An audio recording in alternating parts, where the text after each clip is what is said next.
কথা রাখলেন রাজ্যের বিরোধী দলনেতা শুভেন্দু অধিকারী। ভোটের আবহে সন্দেশখালীতে নিলেন বাড়ি ভাড়া। রাশ টানতে এবার সন্দেশখালী হবে বিরোধী দলনেতার নতুন ঠিকানা। এখন থেকে থাকবেন মাঝের পাড়ায় বাদল দাসের বাড়িতে।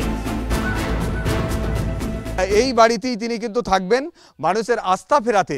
এই বাড়িটাকেই তিনি কিন্তু বেছে নিয়েছেন। ইতিমধ্যেই তার বাড়ি ভাড়া নেওয়ার সমস্ত প্রক্রিয়া কিন্তু সম্পন্ন হয়েছে।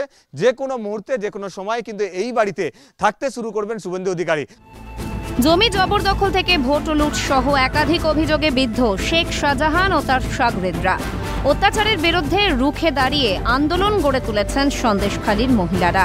লোকসভা ভোটের আগে শাহজাহান বাহিনী যাতে নতুন করে অত্যাচার করতে না পারে তার জন্যই সন্দেশখালীতে থাকার সিদ্ধান্ত বিরোধী দলনেতার। কয়েকদিনের জন্য হলেও প্রতিবেশী হবেন শুভেন্দু অধিকারী। এতে যেমন বুকে বল পাচ্ছেন স্থানীয় মহিলারা, তেমনি পুলিশের ভূমিকায় ক্ষোভ। একই সঙ্গে হুমকির অভিযোগ উঠেছে শাসক দলের বিরুদ্ধে।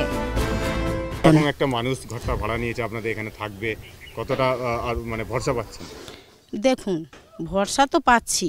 এই যে সমস্যাগুলো চলছে উনি আসছেন, অবশ্যই ভালো লাগছে। দেখুন এখন তো শুভেন্দুবাবু আমাদের পাশেই থাকছেন। হুমকি ভয় সবই দেখাচ্ছে, কিন্তু উনি আসবেন বলে এখানে তো আমরা একটু ভরসা পেয়েছি। মিছিলে গিয়েছিলাম, ওখানে বলেছে যে কেন আসবে। কারা বলছে এটা? অন্য পার্টিরা বলছে যে আমরা তৃণমূলের পার্টি। তো কালকে ওই রেখা পাত্রের সঙ্গে বেরিয়েছিল। হ্যাঁ, ওরা বলেছে হুমকি দিচ্ছে যে কেন আসবে। পুলিশ কি এখন গ্রাম মহিলাদের আপনাদের নিরাপত্তা দিতে কাজ করছে নাকি সে আগের মতো? পুলিশের কোনো দায়িত্ব নেই। আর শুভেন্দু অধিকারী বাড়ি ভাড়া নিয়েছেন, এই খবরেই খুশি সন্দেশখালীর মহিলারা।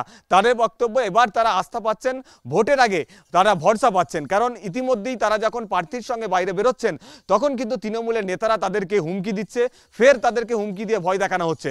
এখন শুভেন্দু অধিকারী এই সন্দেশখালীর বাড়িতে থাকতে শুরু করলে তারা ভয়মুক্ত থাকবেন, সেই তারা আস্থা ফিরে পাবেন এবং তারা ভরসা ফিরে পাবেন। ক্যামেরায় সুরজিৎ প্রামাণিকের সঙ্গে মফিজুল ইসলাম, ক্যালকাটা নিউজ, সন্দেশখালী।